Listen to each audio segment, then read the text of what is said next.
Right, మంచిది. ప్రార్థన చేసుకొని వాక్యాన్ని ధ్యానం చేద్దాం. క్రీస్తు యేసునందు మమ్మలను ఎంతో ఉన్నతంగా ప్రేమించిన మా ఆత్మల కన్న తండ్రి, పరలోకములో కోటాను కోట్ల దేవదూతలతో యెహోవా పరిశుద్ధుడు పరిశుద్ధుడు పరిశుద్ధుడు అని వారి స్తుతులపైన ఆసీనుడై ఉన్న తండ్రి, మీకు స్తోత్రాలు. అంత మాత్రమే కాక భూమి మీద మీ పిల్లలుగా మా స్తుతులపైన కూడా మీరు ఆసీనులు అయ్యి ఉండాలని, మిమ్మల్ని మహింపరచాలనే ఉద్దేశంతోనే మమ్మల్ని భూమి మీద కన్నారు. అందును బట్టి మీకు స్తోత్రాలు. ఇదిగో నాయనా, ఈ సమయంలో ప్రతి గురువారం జరుగుతున్న బైబిల్ తరగతి ఈ ఒక్క వారం మంగళవారానికి మార్చబడి ఉండగా, ఈరోజు మమ్మల్ని ఇక్కడికి సురక్షితంగా చేర్చిన మీ ప్రేమను బట్టి స్తోత్రాలు. రాజుల 2వ గ్రంథంలోని చివరి అధ్యాయాన్ని మేము ధ్యానిస్తూ ఉండగా, సమయోచితమైన జ్ఞానాన్ని బోధిస్తున్న నాకు అనుగ్రహించండి. దీనికి గాను మీ ఆత్మ సహాయాన్ని నాకు సమృద్ధిగా అనుగ్రహించి మీ పిల్లలకు అర్థమగు రీతిలో వాక్యాన్ని వివరించగలిగే సామర్థ్యాన్ని ప్రసాదించండి. అందులో నుంచి శ్రేష్టమైన సంగతులు, ఆత్మీయమైన సంగతులు కూడా మేము ఆలోచించడానికి మీ సహాయాన్ని కోరుకుంటూ, మా రక్షకుడు నీ ప్రియకుమారుడైన యేసుక్రీస్తు వారి పరిశుద్ధమైన నామంలో ప్రార్థించి అడిగి వేడుకొనుచున్నాను పరలోకపు తండ్రి, ఆమేన్. చేరువచ్చిన మీ అందరికీ ప్రభు అయిన క్రీస్తు నామంలో నా శుభాలు, వందనాలు. రాజుల 2వ గ్రంథము 25వ అధ్యాయము 1వ వచనం. అతని ఏలుబడిలో 9వ సంవత్సరమందు 10వ మాసము 10వ దినమందు బబులోను రాజైన నెబుకద్నెజరు అతని సైన్యమంతయును యెరూషలేము మీదకి వచ్చి దానికి ఎదురుగా దిగి దాని చుట్టూ ముట్టడి దెబ్బలు కట్టింది. అతని ఏలుబడులు అంటే ఎవరి ఏలుబడిలో? అంతకుముందు ఎవరైతే యూదులను పరిపాలిస్తున్నాడో ఆ రాజుగారి ఏలుబడిలో, అంతేనా? అతని ఏలుబడిలో అంటే సిద్కియా, చివరిగా యూదుల్ని పరిపాలిస్తున్న రాజు పేరు సిద్కియా. సిద్కియా అసలు పేరేంటి? 17వ వచనంలో ఉంటుంది. 24వ అధ్యాయం 17వ వచనంలో బబులోను రాజు మత్తిన్యాను పట్టుకొని ఆయనకి మారు పేరు పెట్టాడు. ఏమని? సిద్కియా. అంటే సిద్కియా గారి అసలు పేరు ఏంటి అని అంటే మత్తన్యా. మత్తన్యా అంటే యెహోవా దానము అని అర్థం. మత్తన్యా అంటే యెహోవా దానము. యెహోవా దానం అని ఆయనకి ఏం పేరు పెట్టాడంట? సిద్కియా అని పేరు పెట్టాడు. పెట్టి యూదుల మీద రాజుగా నియమించాడు. యూదులు పరిపాలించిన చివరి రాజు, 20వ రాజు నియమించి వాళ్ళ కింద, బబులోను రాజు కింద సిద్కియా యూదులు పరిపాలించే ఏర్పాటు చేశాడు. అయితే సిద్కియా అంటే అర్థం ఏంటంటే యెహోవా నీతి అని అర్థం. యెహోవా దానం అనే ఆయన్ని యెహోవా నీతి అనే పేరుతో ఆయన ఆ పేరు పెట్టి యూదుల మీద రాజుగా ఏర్పాటు చేశాడు బబులోను రాజు అయిన నెబుకద్నెజరు. అందుకే అతని ఏలుబడిలో అంటే సిద్కియా గారి ఏలుబడిలో. సిద్కియా గారు ఎన్ని సంవత్సరాలు పరిపాలించాడు యూదుల్ని? సిద్కియా గారు ఎన్ని సంవత్సరాలు యూదుల్ని పరిపాలించాడు? 18వ వచనం చివరి మాట చూడండి. 24వ అధ్యాయం 11 సంవత్సరాలు యూదులను పరిపాలించాడు. 11 సంవత్సరాల పరిపాలనలో 9వ సంవత్సరం రాగానే అతని ఏలుబడులు అంటే సిద్కియా యూదులను పరిపాలిస్తున్న ఏలుబడిలో 11 సంవత్సరాల కాలంలో 9వ సంవత్సరం ఏలుబాటు జరుగుతున్న ఆ సమయంలో నెబుకద్నెజరు ఏం చేశాడంటే అతని సైన్యమును అంతయు యెరూషలేము మీదకి వచ్చి దానికి ఎదురుగా దిగి దాని చుట్టూను ముట్టడి దెబ్బలో కట్టడి. ఎందుకు? ఇప్పుడు నెబుకద్నెజరు కిందే కదా పరిపాలిస్తుంది, మళ్ళీ వచ్చి యెరూషలేము చుట్టూ ముట్టడి దెబ్బలు కట్టాల్సిన అవసరం ఉంది. ముట్టడి దెబ్బలు అంటే యెరూషలేములోని ఏ వ్యక్తి బయటికి వెళ్ళకూడదు, యెరూషలేములోనికి బయట నుంచి ఏ వ్యక్తి లోపలికి రాకుండా రౌండప్ చేశారు, బ్లాక్ చేసేసారు. ఎవరు? బబులోను చక్రవర్తి వారి సైన్యం. అంటే సిద్కియా గారు బబులోను రాజు కింద పరిపాలన చేస్తూ బబులోను రాజుకి ఎదురు తిరిగాడు. అంటే పోయే కాలం వస్తే ఇలాగే ఉంటుంది.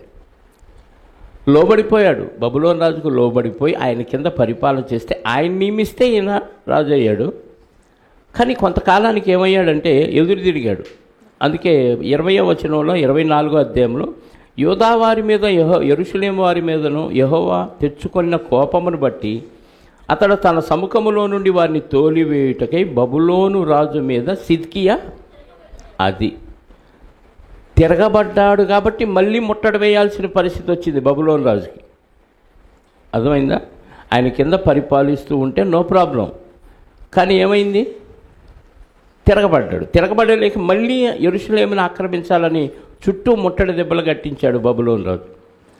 అప్పుడు దాని చుట్టూ ముట్టడి దెబ్బలు కట్టిరి. 2వ వచనం 25వ అధ్యాయము రాజుల 2వ గ్రంథం 2వ వచనం. ఈ ప్రకారము రాజైన సిద్కియా ఏలుబడి యందు 11వ సంవత్సరం వరకు పట్టణం ముట్టడి వేయబడి ఉండగా. ఎన్నేళ్ళు ముట్టడి వేశారు?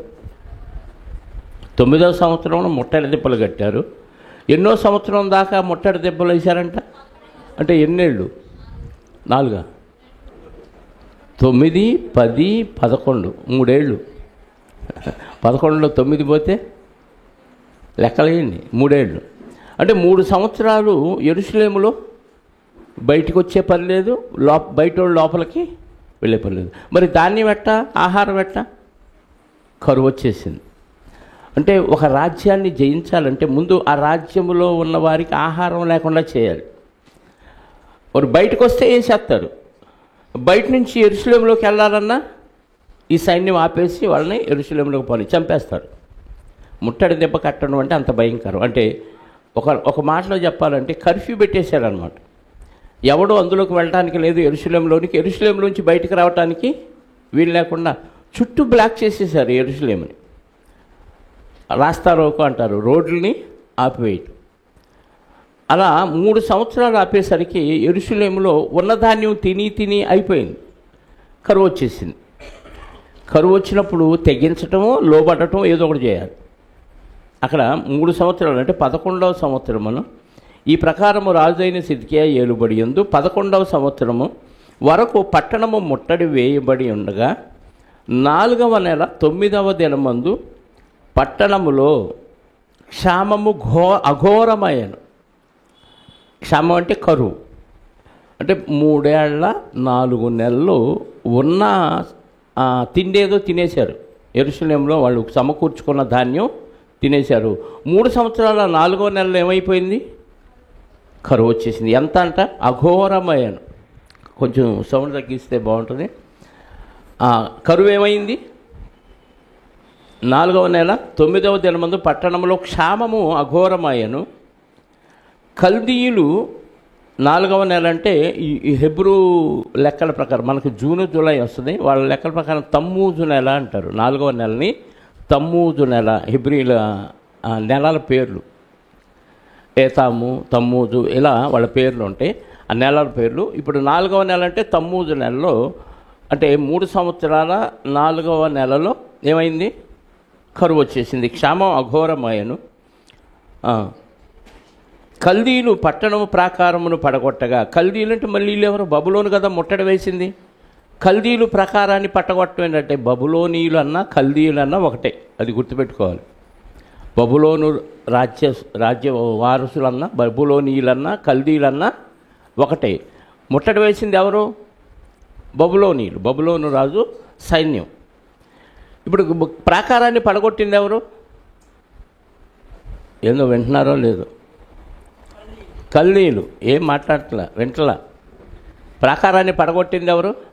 బబులోనీయులు ముట్టడి వేస్తే కల్దీయులు ప్రాకారాన్ని పడగొట్టమంటే డౌట్ వచ్చింది చదువుకునేటప్పుడు. అందుకని చెప్తున్నాను. మీరు ఇలాగ చదివితే ఏం అర్థం కాదు. అందుకే బబులోనీయులన్నా కల్దీయులన్నా ఒకటే. కల్దీయులు అంటే అర్థం ఏంటంటే విద్య కలవారు లేదా బబులోను దేశస్థులు అని అర్థం. కల్దీయులకు మరొక పేరు బబులోను దేశస్థులు లేదా బాగా చదువుకున్నవారు అని అర్థం. కల్దీయులు అంటే అర్థం. వాళ్ళు 3 సంవత్సరాల 4 నెలలకు ఏం చేశారు? ప్రాకారాన్ని పడగొట్టేశారు. సైనికులు రాత్రి యందు రాజు తోట దగ్గర 2 గోడల మధ్యన ఉన్న ద్వారపు మార్గమున పారిపోయి. సైనికులు అంటే ఏ సైనికులు? యెరూషలేములో ఉన్న యూదులలోని సైనికులు. ఇక వాళ్ళు వచ్చి ప్రాకారం పడగొట్టారు అంటే ఇంకా మనం అయిపోయాం అనుకొని సైన్యమే పారిపోయింది. రాజు తోటల మధ్యలో నుంచి అటు ఇటు ప్రాకారాలు ఉంటే ఆ సందులో నుంచి సైనికులు ఏం చేశారు అంటే యూదులలోని సైనికులు, సిద్కియా రాజ్యంలో ఉన్న సైనికులు. ఆల్రెడీ అంతకుముందు పెద్ద పెద్ద వీరుల్ని, బలశాలుల్ని, సాహసవంతులందరినీ బబులోను రాజు కొంతమందిని తీసుకెళ్ళిపోయాడు, చెరబట్టుకొని తీసుకువెళ్ళాడు. మిగిలిన సైన్యం ఎవరైనా ఉందంటే ఈ సైన్యం కూడా వాళ్ళు ఎప్పుడైతే ప్రహరీ గోడ పడగొట్టి లోపలికి ఎంటర్ అయిపోయారో కల్దీయులు లేదా బబులోనీయులు, వెంటనే ఈ సైన్యం ఏం చేసింది? రాజు తోట మధ్యనున్న 2 గోడల మధ్యనున్న ద్వారపు మార్గమున పారిపోయారు. అయితే కల్దీయులు పట్టణము చుట్టూ ఉండగా రాజు మైదానమునకు పోవు మార్గమునకు వెళ్ళిపోయాడు. రాజుగారు కూడా పారిపోయాడు. ఎవరు రాజుగారు అంటే? సిద్కియా. మరొక పేరు మత్తన్యా, మరొక పేరు సిద్కియా. ఈ సైనికులు పారిపోతే ఇంకా రాజుగారు ఏం చేస్తాడు? రాజుగారు కూడా మరి అంతకాడికి వాళ్ళకి ఎదురు తిరగటం ఎందుకు అంటే, పోయే కాలం వస్తే అలాగే జరిగింది. పవర్ లేకపోయినా, అధికారం లేకపోయినా, వాళ్ళని ఎదిరించలేమని తెలిసినా వినాశన కాలం వచ్చినప్పుడు కాలు దూవుతాడు, అనవసరంగా కెలుక్కుంటాడు. ఇప్పుడు వాళ్ళు వచ్చి మీద పడితే సైన్యం పారిపోయింది. సైన్యమే పారిపోతే రాజు ఏం చేస్తాడు? రాజు కూడా మైదానం ద్వారంలో నుంచి మైదానానికి పారిపోయారు. రాజు మైదానమునకు పోవు మార్గమునకు వెళ్ళిపోయాను. కల్దీయుల సైన్యము రాజును తరిమి అతని సైన్యము అతనికి దూరముగా చెదరిపోయినందున యెరికో మైదానమును అతన్ని పట్టుకుని, సైన్యం దూరంగా ముందే వెళ్ళిపోయారు కదా, రాజుగారు సైన్యం తర్వాత పారిపోయాడు. కాబట్టి తర్వాత పారిపోయిన రాజుగారిని తరివి ఈ కల్దీయుల సైన్యం ఎక్కడ పట్టుకున్నాడు? యెరికో మైదానంలో రాజుగారిని సిద్కియాని పట్టుకొని బంధించేశారు. ఎక్కడ? యెరికో మైదానం సువాసన గల స్థలము. యెరికో అంటే సువాసన గల స్థలము అని అర్థం. అక్కడ పట్టుకొని రాజుగారిని బంధించేశారు. వారు రాజును పట్టుకొని రిబ్లా పట్టణమందున్న బబులోను రాజు వద్దకు తీసుకొని పోయినప్పుడు రాజు అతనికి శిక్ష విధించను. రాజుగారు ఎక్కడున్నాడు? రిబ్లా పట్టణంలో ఉన్నాడు. అంటే బబులోను రాజు ఒక ప్రాంతాన్ని సెలెక్ట్ చేసి తన సైనిక స్థావరాలన్నీ ఆ ప్రాంతంలోనే ఏర్పాటు చేసుకున్నాడు. ఒక నది మీద ఏర్పాటు చేసుకున్నట్ట ఆ పట్టణాన్ని, నది ద్వారాన్ని ఏర్పాటు చేసి ఒక ఎడ్జిని సెలెక్ట్ చేసుకొని ఒక పట్టణాన్ని ఏర్పాటు చేసి దాని పేరు రిబ్లా పట్టణం. ఆ పట్టణంలో ఆ బబులోను రాజ్యం యొక్క సైనిక స్థావరాలన్నీ ఏర్పాటు చేసుకున్నాడు. రాజుగారు కూడా అక్కడే ఉంటాడు. ఎందుకంటే సైన్యం ఉన్న చోటే రాజుగారు ఉంటే సేఫ్టీ కాబట్టి. అక్కడికి ఈ యూదుల రాజు అయిన సిద్కియాను కూడా బంధించి ఎక్కడికి తీసుకెళ్లారు? రిబ్లా పట్టణానికి తీసుకెళ్లారు. రిబ్లా అనగానే సారవంతమైన స్థలము అని అర్థం. రిబ్లా పట్టణానికి సిద్కియా రాజుగారిని పట్టుకొని బంధించి అక్కడికి తీసుకెళ్ళిపోయారు. వారు రాజును పట్టుకొని రిబ్లా పట్టణమందున్న బబులోను రాజును వద్దకు తీసుకొని పోయినప్పుడు రాజు అతనికి శిక్ష విధించను. ఎంత శిక్ష అంటే, ఆయన చూస్తూ ఉండగా 7వ వచనం, సిద్కియా చూచుచుండగా వారు అతని కుమారులను చంపిరి. వీళ్ళ కన్న తండ్రి ముందే కన్న కొడుకుల్ని చిత్రవద చేసి చంపుతుంటే తండ్రికి ఎలా ఉంటుంది? ఇలా దేవుడు ఎందుకు ఏర్పాటు చేశాడు? దేవుని బిడ్డలు కదా అంటే, నేను కన్న తండ్రిని, నా కళ్ళ ముందే నా పిల్లలు మీరు ఇంత చిత్రవద చేసి విగ్రహాలకు అర్పించిన వాటిని పూజించే విధంగా విగ్రహాలను పూజించి ఉన్నత స్థలాల మీద ఆ దేవతలకు బలులు ఇచ్చి భయంకరంగా నిజమైన తండ్రిని విడిచిపెట్టి మీరు దేవుళ్ళు కాని వాటికి మొక్కుతుంటే నాకెంత బాధ ఉంటుందో ఆ బాధ సిద్కియాకి అర్థం అవ్వాలి. ఇప్పుడు అర్థమైద్ది అంటారా? అది వచ్చినప్పుడు ఏంటి దేవుడు నాకెంత కీడు చేశాడు అని అనుకునే అవకాశాలు ఉన్నాయి. లేదా నిజమైన పశ్చాత్తాపం ఉంటే, ఓహో నేను దేవుడికి ఇలాగే చేశాను, దేవుని పిల్లల్ని అన్ని దేవతలకి బలిచ్చినట్టుగా ఇచ్చేశాను, కాబట్టి నా కళ్ళ ముందే నా పిల్లల్ని ఎంత చిత్రవద చేస్తూ చంపుతుంటే చూసే దుస్థితి నాకు దేవుడు పెట్టాడు. ఇది ఒక పాఠం నాకు అనుకునే అవకాశం ఉంది. ఏదనుకుంటారు రెండిట్లో? ఏదైనా మనకు సమస్య వచ్చినప్పుడు బుద్ధి చెప్పాలని దేవుడు మనకు పరీక్ష పెట్టినప్పుడు ఏంటి నేను దేవుడు నాకు ఎంత దూరం చేశాడు, ఎంత కీడు చేశాడు అనుకుంటామా ఎక్కువ పర్సెంటు?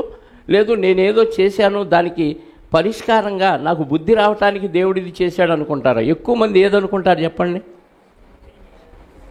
మాట్లాడలా, దేవుడు అన్యాయం చేశాడని అనుకుంటారు. మనుషులు కదండి, స్వార్థం. దేవుడినే అన్యాయస్తుడుగా మనం మన పరిస్థితులను బట్టి మనం దేవుడి సేవ చేయలేకపోవటాన్ని బట్టి దేవుడికి అనుకూలంగా మనం బతకపోతే మన తప్పులు మనకు తెలియవు. మన కంట్లో దూలం ఉంటుంది, ఎదుటి కంట్లో మాత్రం నలుసుంది ఎత్తానికి చూస్తాం. మన తప్పులను చూసేవాడు దేవుడు ఇప్పటికైనా వీడికి బుద్ధి వచ్చిద్దామని ఏదో ఒక పాఠం పెడతాడు, ఏదో ఒక పరీక్ష పెడతాడు. అది పరీక్ష అనుకొని మనం అర్థం చేసుకుంటే పాస్ అయిపోతాం. సిద్కియాకి అది పరీక్ష అని అర్థం కాలేదేమో. తన కళ్ళ ముందే తన పిల్లల్ని ఏం చేశాడంట? బబులోను రాజు చంపించాడు. వీటికంటే ఘోరమైన శిక్ష ఏం వేశాడో తెలుసా? మరియు అతని సిద్కియా కన్నులు ఊడదీయించి, ఏమంటే నట్లు బోల్ట్లు తీసినట్టుగా ఏం తీశాడంట? కళ్ళు బతికుండగా మనిషి కళ్ళు పీకటం ఏంటి? మనిషి చావకూడదు, కనుగుడ్లు పీకేయాలి. అంటే ఎవరు పడితే వాళ్ళు పీకే పరిస్థితి కాదు అది. కళ్ళు పీకటం అంటే ఇలా పొడిచెత్తే కళ్ళు పోయిద్ది, కానీ అది ఇన్ఫెక్షన్ అయ్యి దానివల్ల చచ్చిపోయే ప్రమాదాలు ఉన్నాయి. మన బలశాలి అయిన సంసోన్ గారికి ఏం చేశారు?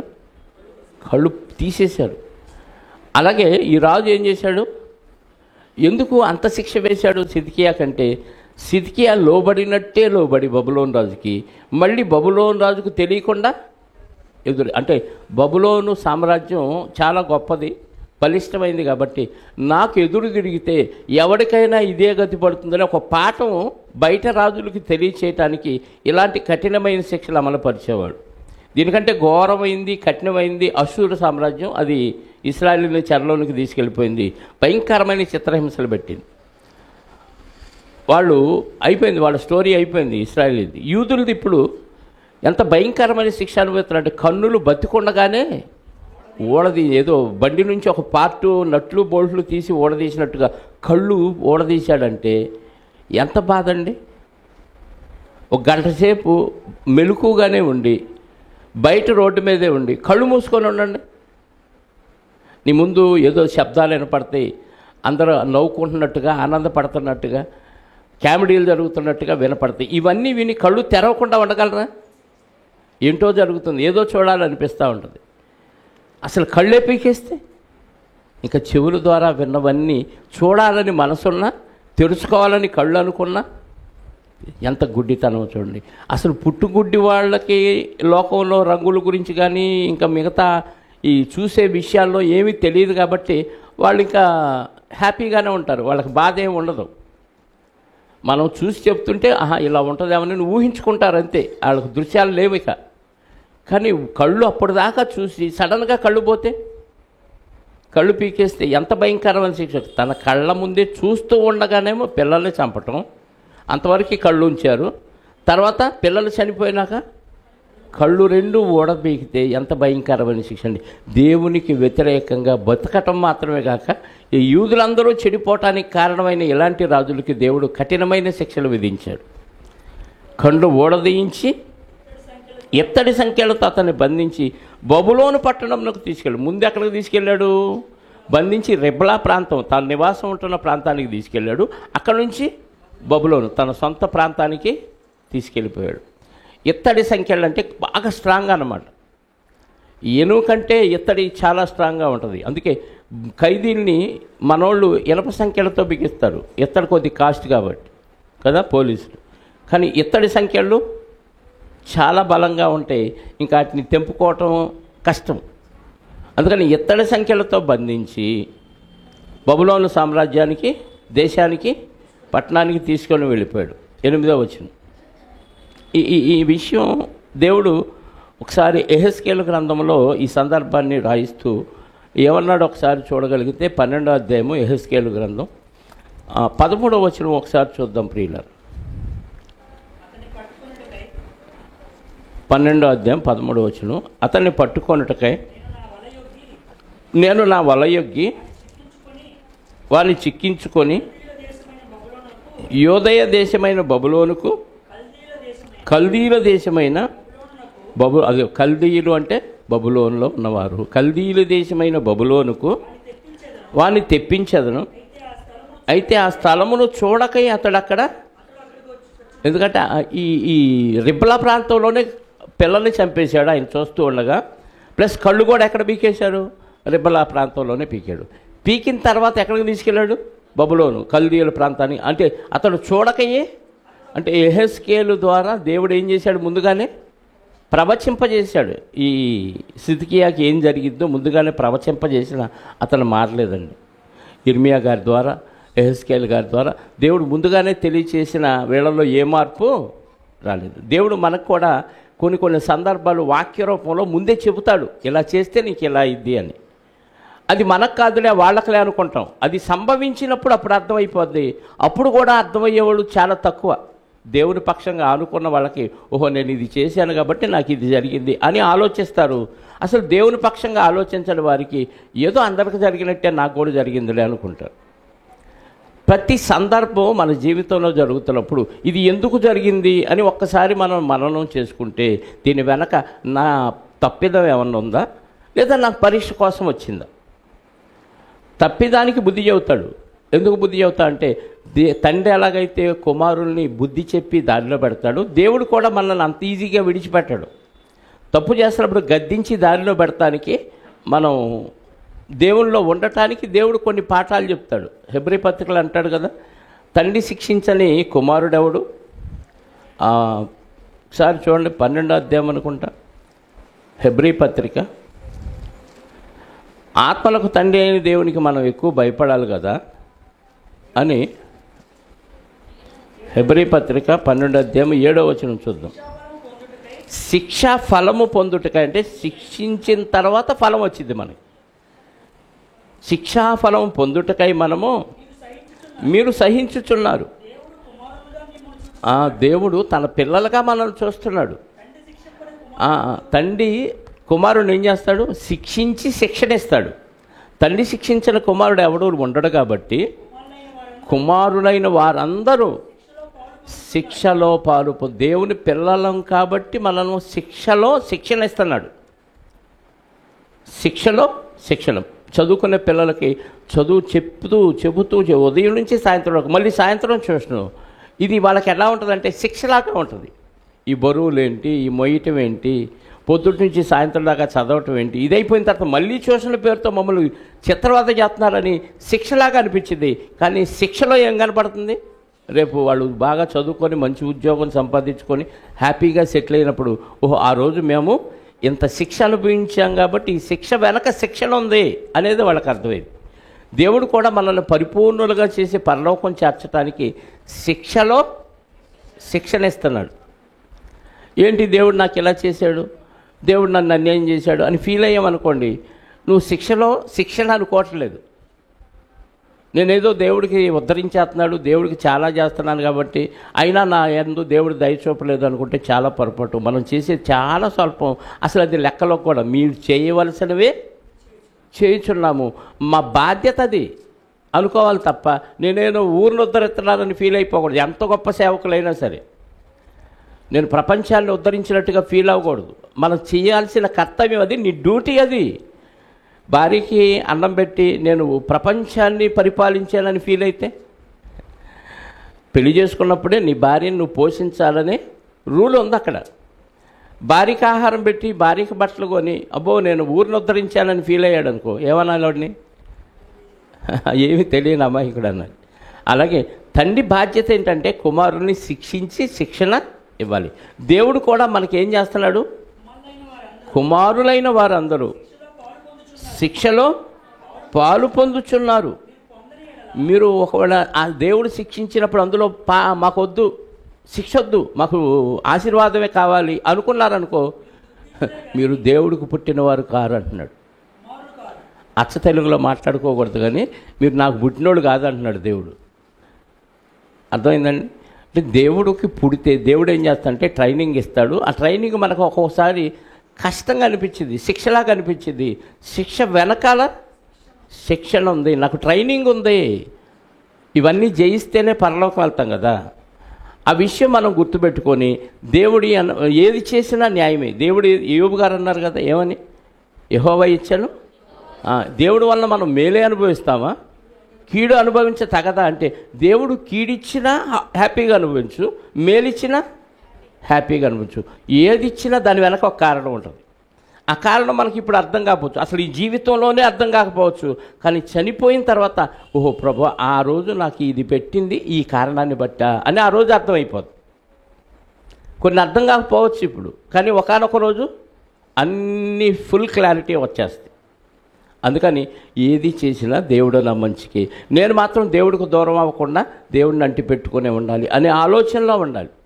కాబట్టి పరలోకమందున్న మన తండ్రి మనకి ఏది చేసినా మేలు కోసమే చేస్తాడు, ఆయన మనకు అన్యాయం చేయటం అసంభవం అనే ఒక ఆలోచన కలిగి ఉంటే నువ్వేది చేసినా న్యాయమేనయ్యా అని ఒప్పేసుకుంటాం.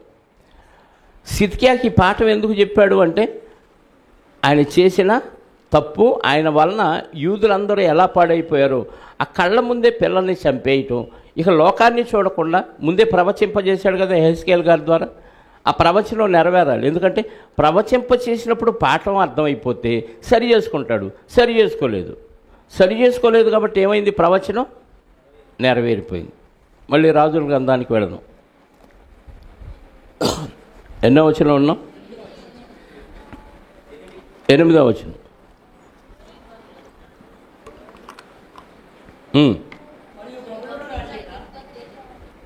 మరియు బబులోను రాజైన నెబుకద్నెజరు ఏలుబడిలో 19వ సంవత్సరం ఉంది. ఇది బబులోను రాజు ఏలుబడిలో 19వ సంవత్సరం. ఇందాక సిద్కియా ఏలుబడిలో 9వ సంవత్సరం ముట్టడి వేస్తే 11వ సంవత్సరం 4వ నెల వరకు వాళ్ళు యెరూషలేమును ముట్టడి వేశారు. అంటే సిద్కియా పరిపాలించిన కాలం 11 సంవత్సరాలు. అంటే లాస్ట్లో ఇక బందీగా తీసుకెళ్ళిపోయాడు, రెబ్బలా పట్టణానికి తీసుకెళ్ళాడు. అక్కడ పిల్లల్ని ఆయన కళ్ళ ముందే చంపేశాడు. ఆ తర్వాత ఈయన కళ్ళు పీకేశాడు, ఊడదీశాడు. అక్కడ నుంచి బబులోను పట్టణానికి తీసుకెళ్ళాడు. ఇప్పటికీ ఈ బబులోనీయులు ఈ ప్రపంచాన్ని ఆక్రమించి 19వ సంవత్సరం పరిపాలన జరుగుతుందన్నమాట. ఎవరిది పరిపాలన ఇది? బబులోను సామ్రాజ్యం యొక్క పరిపాలన. 19వ సంవత్సరం మందు 5వ నెల 7వ దినమున రాజదేహ సంరక్షకుల అధిపతియు బబులోను రాజు సేవకుడునగు నెబూజరదాను యెరూషలేమునకు వచ్చి, అంటే ఈ సిద్కియా కాలం పూర్తి అయిపోయింది, 11 సంవత్సరాలు అయిపోయింది. ఆయన తీసుకెళ్ళిపోయారు, అక్కడ చంపేశారు, కళ్ళు బీకేశారు, బబులోనికి తీసుకెళ్ళిపోయారు. ఇప్పుడు వచ్చేసారు, ఇంకా ప్రాకారాలు పడగొట్టారు, లోపలికి వచ్చారు. ఎవరు వచ్చారు? రాజదేహ సంరక్షకుల అధిపతి. అంటే రాజుగారికి సెక్యూరిటీ, దేహ సంరక్షకుల అధిపతి అంటే ఎవరు? Personal security, body guards. దాని మీద అధికారి ఈయన, బాడీ గార్డ్స్ మీద అధికారి. ఆయనకి ఇచ్చాడు పవర్సు. ఆయన యెరూషలేమునికి వచ్చాడు. వచ్చి ఏం చేశాడు? 5వ నెల 7వ దినమున రాజదేహ సంరక్షకులకు అధిపతియు బబులోను రాజు సేవకుడునగు నెబూజరదాను యెరూషలేమునకు వచ్చి యెహోవా మందిరమును రాజనగరును యెరూషలేమునందున్న ఇండ్లన్నిటినీ గొప్పవారి ఇండ్లన్నిటినీ అగ్నిచేత కాల్పించను. అదేంటి? వచ్చి దోచుకొని వెళ్ళాలి కదా. గొప్పవారి ఇళ్ళని ఏం చేశారంట? కాల్పించేశారు. ఎందుకంటే ఇంకా ఇక్కడ ఎవడో గొప్పోడు ఉండకూడదు. ఇక యూదుల్ని పరిపాలించే రాజు ఎవడ? ప్రపంచమంతా బబులోను రాజు కిందే పరిపాలనలో ఉండాలి. ఇంకా యూదులకున్న గొప్పతనం ఏమీ లేదు. యూదులు ఎవడైనా గొప్పవాడు ఉంటే వాడు కొంప కాల్పించేశాడు. ఎందుకంటే అందరినీ తీసుకెళ్ళిపోయారు. బలాజ్యుల్ని, పరాక్రమవంతుల్ని, ధనవంతుల్ని మొత్తాన్ని అసలు యెరూషలేము ఖాళీ చేయించి తీసుకెళ్లారు. అష్షూరీలు ఏం చేశారు? ఇశ్రాయేలీల్ని ఇక్కడ నుంచి తీసుకెళ్ళి అష్షూరు దేశంలో ఆయా ప్రాంతాల్లో అన్యుల దేశంలో స్థానభ్రంశం చేయించి అక్కడ వాళ్ళని తీసుకొచ్చి ఇశ్రాయేల్ ప్రాంతంలో షోమ్రోను ఆ ప్రాంతంలో నివాసాలు స్థానభ్రంశం చేశారు. ఇటోళ్ళని అటు, అటోళ్ళని ఇటు. కానీ ఈయన ఏం చేశాడు తెలుసా? అసలు ఇక్కడ బలవంతుడు ఎవడో ఉండకూడదు, గొప్పోడు ఎవడో ఉండకూడదు, సాహసవంతుడు ఎవడో ఉండకూడదు అని మొత్తానికి బలవంతుల్ని ఉన్నవాళ్ళని మొత్తాన్ని తీసుకెళ్ళిపోయి వాళ్ళ ఇళ్ళన్నీ అగ్నిచేత కాల్పించాడు. అంటే ఇంకా శత్రుశేషం మనకు ఉండకూడదు. బలవంతుడు ఎవడున్నా ఏదో ఒక రోజు ఎదురుదిట్టాడు. ఇప్పుడు సిద్కియా వలన అది ఆ పాఠం నేర్చుకున్నాడు బబులోను రాజు. లోబడినట్టే లోబడ్డాడు, నాకు ట్యాక్స్ కట్టినట్టే కట్టాడు, కానీ ఒకానొక రోజు నా మీద తిరగబాటు చేశాడు. కానీ ఇలాంటి తిరుగుబాటు ఇంకెవడో చేయకుండా ఉండాలంటే ఒకళ్ళు తిరగబడితే ఎవరు తిరగబడతాడు? పేదవాళ్ళు తిరగబడతాడా? గొప్పోళ్ళు తిరగబడతాడు. సాహసవంతులు బలాజ్యులు తిరగబడతారు. కాబట్టి బలాజ్యులను అందరినీ బానిసలుగా తీసుకెళ్ళాడు.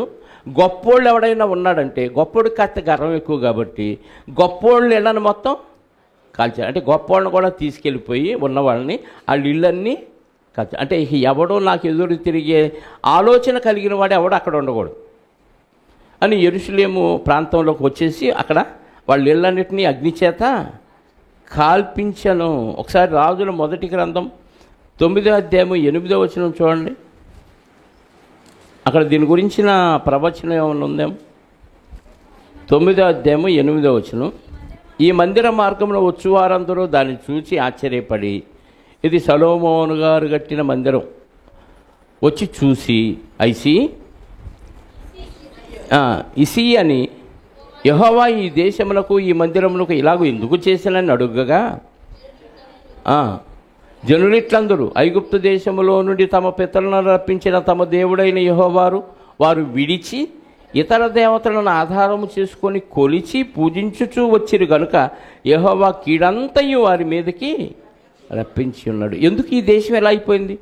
ఒకప్పుడు వాళ్ళని పాలుతేళ్లు ప్రవహించే దేశంలో ప్రవేశింపజేశాడు. ఐగుప్తు నుంచి అద్భుతాలు మహత్కార్యాలు చేసి తీసుకొచ్చాడు కదా. వాళ్ళ దేవుడు ఏమైపోయాడు?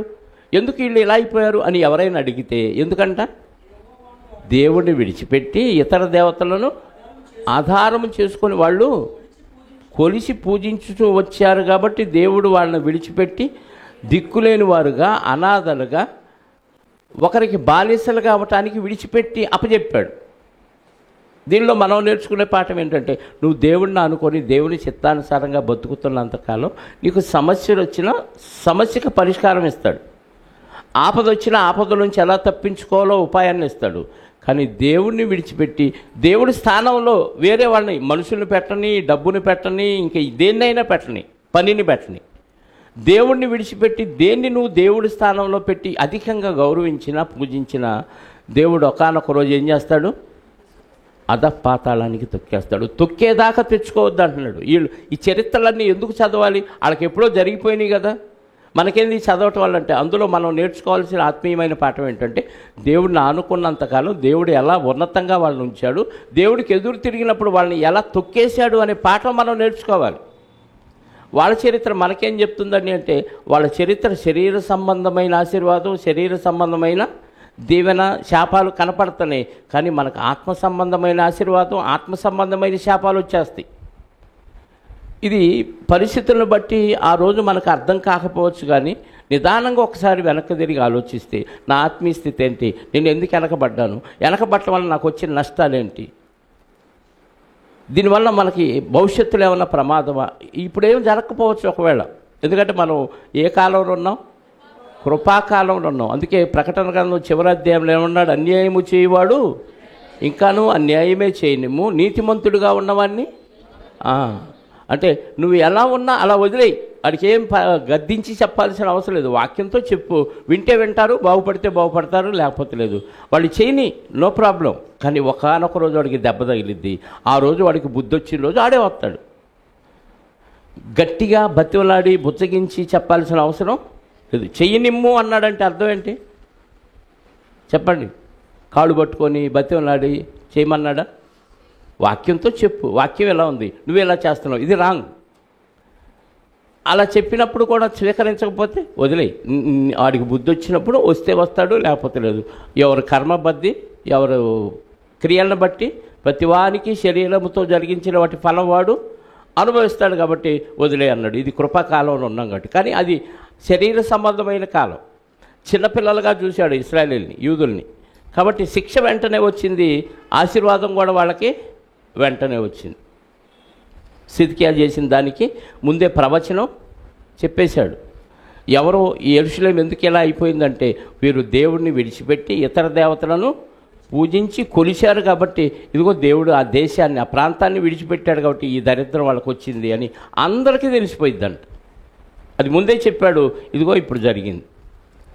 తర్వాత వచనం 9వ వచనం, 10వ వచనం. మరియు రాజదేహ సంరక్షకులకు అధిపతియు యొద్దనున్న కల్దీయుల సైనికులందరూ యెరూషలేము చుట్టూనున్న ప్రాకారములను పడగొట్టిరి. చుట్టూ ఉన్న ప్రాకారాలని పడగొట్టారు. అంటే మొత్తం కాదు కానీ కొంచెం ఎక్కువే పడగొట్టారు. మెయిన్ సింహద్వారాన్ని పడగొట్టేశారు. గేట్ ఉంటుంది, మెయిన్ గేటు, దాన్ని పూర్తిగా నాశనం చేశారు.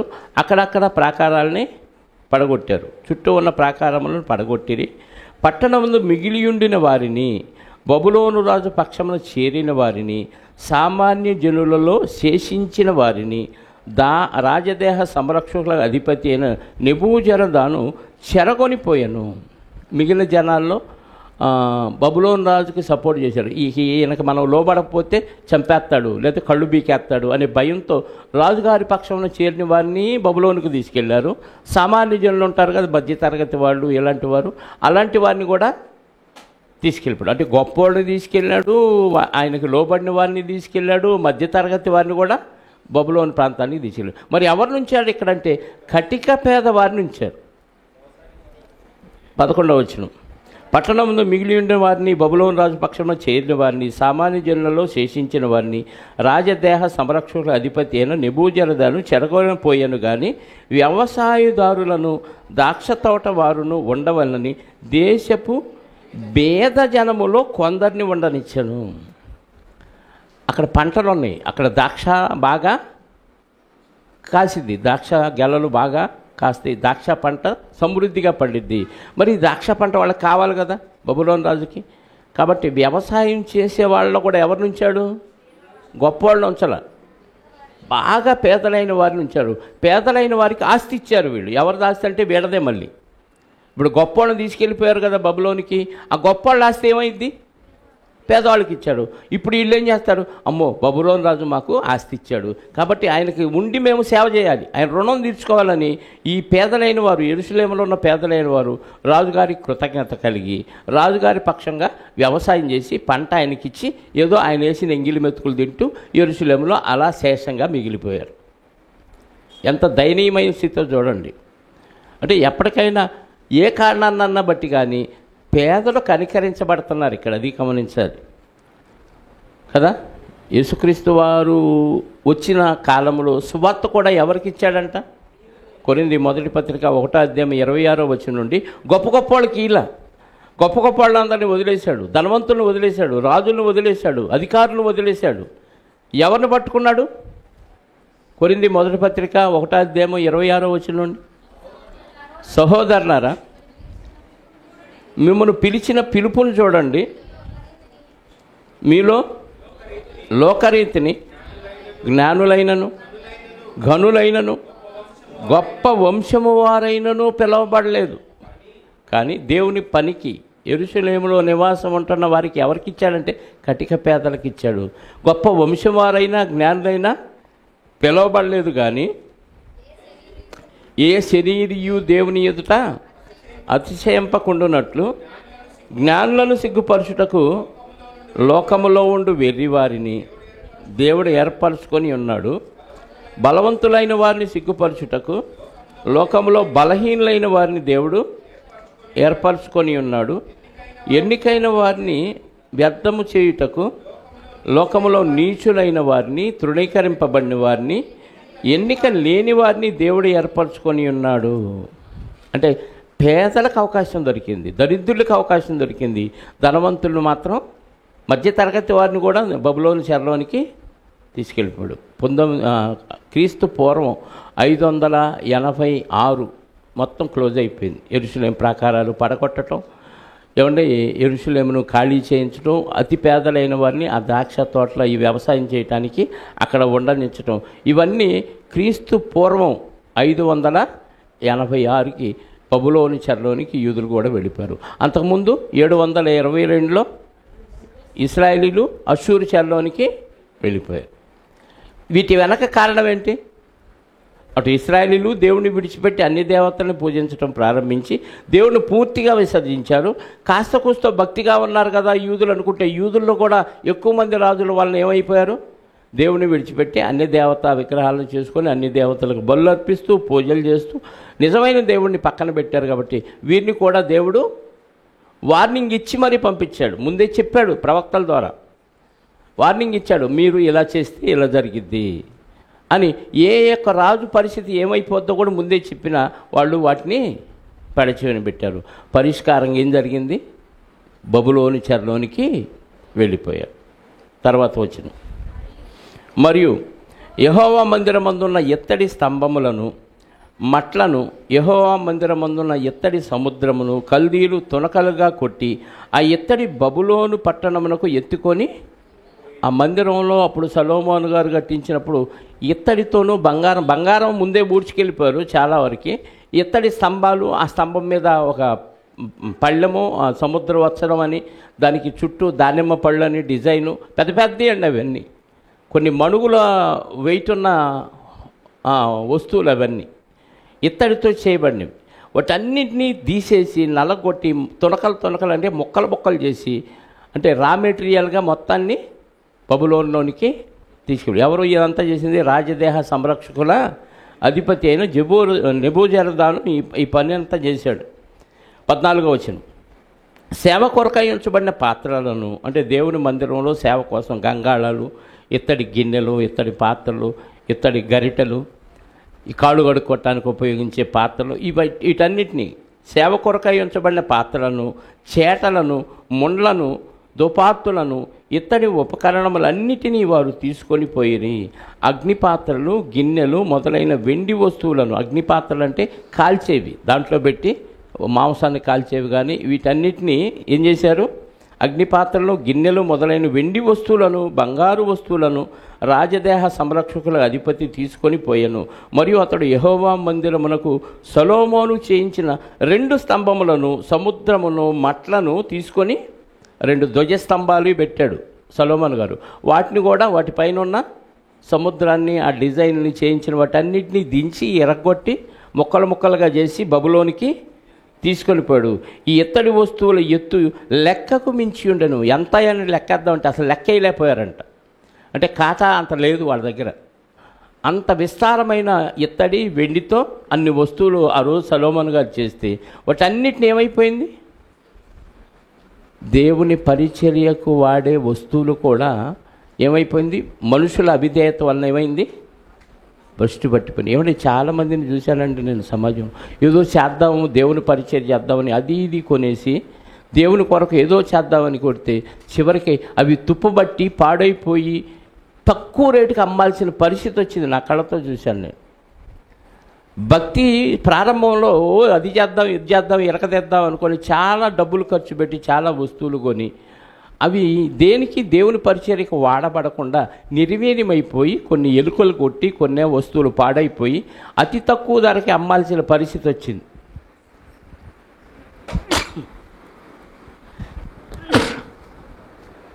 దేవుని సేవకైనా వాళ్ళు కొంది, దేవుని సేవకి, దేవుని సేవకు ఉపయోగపడిన ఈ వస్తువులు ఏమైపోయినాయి?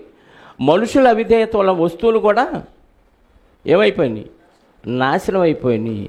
మనిషిని బట్టి వస్తువు కానీ, మనిషిని బట్టి జంతువులు కానీ దేవుడు కాపాడతాడు. మనుషులే దేవుడికి కాకుండా పోతే మనుషులు ఉపయోగించే ప్రకృతిని కూడా దేవుడు నాశనం చేస్తాడు. ఆనాడు నోవాహు గారి జలప్రలయంలో జంతువులు ఏం పాపం చేసినాయి? సకల జీవరాశులు ఏం పాపం చేసినాయి? మీ నిమిత్తము నేల శపించబడింది. ఎవరి నిమిత్తం? మనుషుల నిమిత్తం నేల శపించబడింది. అవి ఏ పాపం చేయాల? మనుషుల కొరకు ప్రకృతి, మనుషుల కొరకు జీవరాశులు, మనుషుల కొరకు పక్షులు, మనుషుల కొరకు జలచరాలన్నీ.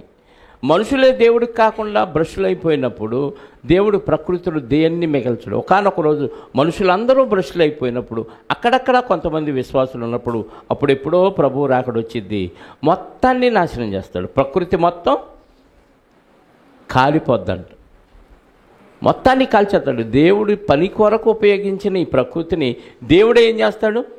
కాల్చి బోడిచ్చేస్తాడు. ఈరోజు మనుషులు దేవునికి కాకుండా పోయారు కాబట్టి ఆ రోజు దేవుడు మనుషుల నిమిత్తం ఆ దేవుని కొరకు ప్రతిష్ఠించి చేసిన వస్తువులను ఏం చేశాడు? బబులోనోళ్ళు వచ్చి ఎరకదీసి మొక్కలు చేసి వాటిని ఎంతో గౌరవంగా చూశారు. అప్పటిదాకా ఆ యెరూషలేము ఆ ప్రాకారంలో అడుగుపెట్టగానే ఒక ఆత్మీయత, ఒక దేవుని భయం, దేవుని భక్తి, ఎంతో ప్రేమ అక్కడ కనపరుస్తూ భయభక్తులతో ఆ విలసిల్లిన ఆ ప్రాంతం ఆ రోజు ఏమైపోయింది? ఒక శ్మశాన వాటికలాగా అయిపోయింది. ఎక్కడ చూసినా కాలిపోయిన ఇళ్ళు, బూడిద, శవాలు లేవులండి ఎక్కువ. ఎందుకంటే మొత్తాన్ని ఏం చేశారు? బబులోనికి తీసుకెళ్ళారు. పేదవాడిని మాత్రం ద్రాక్ష తోటలో అవి కాయటానికి, పెంచడానికి, వ్యవసాయం చేసి పంటని రాజుగారికి ఇవ్వటానికి వాళ్ళని ఉంచారు. కానీ యెరూషలేము దేవాలయము, అందులో ఉన్న వస్తువులు మొత్తం తీసుకొని బబులోను సామ్రాజ్యానికి వాళ్ళ పట్టణానికి తీసుకెళ్ళిపోయారు. 2 స్తంభములను, మట్లను తీసుకొని పోయారు. ఇత్తడి వస్తువులను ఎత్తు లెక్కకు మించినను ఒక్కొక్క స్తంభపు నిడివి 18 మూరలు. దాని పైపేట ఇత్తడిది, పైపేట నిడివి 3 మూరలు, మరియు పైపేట చుట్టూ ఉన్న అల్లికలను, దానిమ్మ పండ్లు అంటే దానిమ్మ పండు లాంటి డిజైను, దానిపైన దానిమ్మకాయలు పెట్టారు అనుకోకండి. దానిమ్మ పండ్లు అంటే అలాంటి డిజైన్లు పెట్టాడు. మోషే గారి ద్వారా దేవుడు ఈ డిజైన్ అంతా చెబితే ఆ డిజైన్ బట్టి సొలొమోను గారు ఆ కాలంలో దాన్ని ధర్మశాస్త్రంలో రాయబడిన ఆ డిజైన్ మొత్తం తయారు చేయించి యెరూషలేము దేవాలయం, ఆ ప్రాకారాలు కానీ లోపల ఉన్న మెటీరియల్ కానీ అలాంటి పనితనంతో దేవుడిచ్చిన జ్ఞానంతో ఒక ఆయన చేత చేయించాడు. ఆయన పేరు గుర్తుంది ఎవరికన్నా? సొలొమోను గారికి బెసలేలు. ఆ పోత పోసి ఆ వస్తువులు తయారు చేసి ఇవన్నీ చేయటానికి దేవుడే జ్ఞానాత్మతో ఆయన్ని నింపి పంపించాడు సొలొమోను గారి దగ్గరికి. ఆయన ద్వారా ఈ డిజైన్ అంతా తయారు చేసి పెట్టినవి సుమారుగా 400 సంవత్సరాలు విలసిన తర్వాత యెరూషలేము దేవాలయం ఇప్పుడు క్రీస్తు పూర్వం 586లో మొత్తం నాశనం అయిపోయి ఆ మెటీరియల్ మొత్తం బబులోను దేశానికి కొనిపోబడింది. అల్లికలు, దానిమ్మ పండ్లు, ఇత్తడివి. 2వ స్తంభము వీటి వల్లే అల్లిక పని కలిగి ఉండెను. మిగతా భాగం వచ్చే వారం నేర్చుకుందాం. పరిశుద్ధుడైన మా పరలోకపు తండ్రి, మీ ఘనమైన, ఉన్నతమైన, శ్రేష్టమైన నామాన్ని బట్టి స్తోత్రాలు. ఇదిగోనైనా క్రీస్తు పూర్వం ఇశ్రాయేలుల చరిత్ర, యూదుల చరిత్ర, వారిని పరిపాలించిన రాజుల చరిత్ర, యెరూషలేము దేవాలయము, దాని యొక్క వైభవం, దాని యొక్క పతనాస్థితి మొత్తాన్ని మా కళ్ళకు కట్టినట్టుగా చూపించారు. అందును బట్టి స్తోత్రాలు. అందులో నుంచి ఆత్మీయమైన పాఠాలు మేము నేర్చుకుని మా జీవితంలో వచ్చే ప్రతి సమస్య వెనక ఏదో కారణం ఉంటుంది, దాని వెనక మీ శిక్షణ ఉంటుంది అన్న ఉద్దేశం కలిగి మేలు జరిగినా కీడు జరిగినా ప్రతి విషయంలో మిమ్మల్ని స్తుతించి ఘనపరిచే విధంగా మా భక్తిని ఇంకా పెంచుకునే విధంగానే మేము ఉండాలి తప్ప మీ మీద నింద వేసి వెనుతిరగకూడదన్న విషయాన్ని మాకు నేర్పించారు. అందును బట్టి మీకు స్తోత్రాలు. ఇదిగోనైనా చివరి అధ్యాయంలో మేము కొన్ని విషయాలు నేర్చుకోవడానికి మీరు ఇచ్చిన అవకాశాన్ని బట్టి మీ క్రీస్తు ద్వారా కృతజ్ఞతాస్తుతులు చెల్లిస్తూ మిగిలిన భాగం మీ చిత్తమైతే వచ్చే గురువారం నేర్చుకోవడానికి సహాయాన్ని అనుగ్రహించండి. ఇదిగోనైనా ఎన్నో వ్యయ ప్రయాసాలకు వచ్చి మీ సన్నిధికి వచ్చి వాక్యం నేర్చుకోవడానికి ముందుకు వచ్చిన మీ బిడ్డలందరినీ జ్ఞాపకం చేసుకోండి. తగిన ఫలాన్ని వారికి అనుగ్రహించండి. ఇరుకుల్లో, ఇబ్బందుల్లో, అనేకమైన అనారోగ్యంతోనూ, ఆర్థిక సమస్యలతోనూ, మానసిక బలహీనత, రుగ్మతలతో బాధపడుతున్న మీ పిల్లలకు శాంతిని, సమాధానాన్ని, ఓదార్పును అనుగ్రహించండి. వచ్చిన బిడ్డలందరినీ సురక్షితంగా వారి గృహాలకు చేర్చి మీ చిత్తమైతే మీ కుమారుని రాకడాలస్యమైతే వేకువనే ఉదయకాలమున సూర్యోదయానికి మునిపే సృష్టికర్త అయిన మీతో ప్రార్థన ద్వారా మాట్లాడే భాగ్యాన్ని మా అందరికీ ప్రసాదించమని కోరుకుంటూ, కొందరు దీన్ని నిర్లక్ష్యం చేసి మరి శరీరాన్ని జయించలేక నిద్ర లేవలేకపోతున్నారయ్యా. మీ చిత్తమైతే వారికి మంచి మెలకువను దయచేసి మీ కొరకు, సంఘం కొరకు ప్రార్థించవలసిన బాధ్యతను వారు సంఘముతో కలిసి మీ సన్నిధిలో మొరపెట్టే అవకాశాన్ని సద్వినియోగం చేసుకోవటానికి సహాయాన్ని దయచేయమని కోరుకుంటూ, మహిమ, ఘనత, ప్రభావాలు మా అందరి ద్వారా మీరే పొందుకొనమని మా రక్షకుడు, మా పాప విమోచకుడునైన యేసుక్రీస్తు వారి యొక్క మాదిరి కలిగిన నామములో ప్రార్థించి అడిగి వేడుకొనుచున్నాను పరలోకపు తండ్రి. ఆమేన్. మనందరి కన్నతండ్రి అయిన దేవుని ప్రేమ, ఆయన ప్రియ కుమారుడైన యేసుక్రీస్తు వారి కృప, పరిశుద్ధాత్మ యొక్క అన్యోన్య సహవాసము ఇప్పుడు ఎల్లప్పుడూ సకల పరిశుద్ధులకు సదాకాలము తోడయుండి నడిపించునుగాక. ఆమేన్. అందరికీ యేసుక్రీస్తు నామంలో వందనాలు.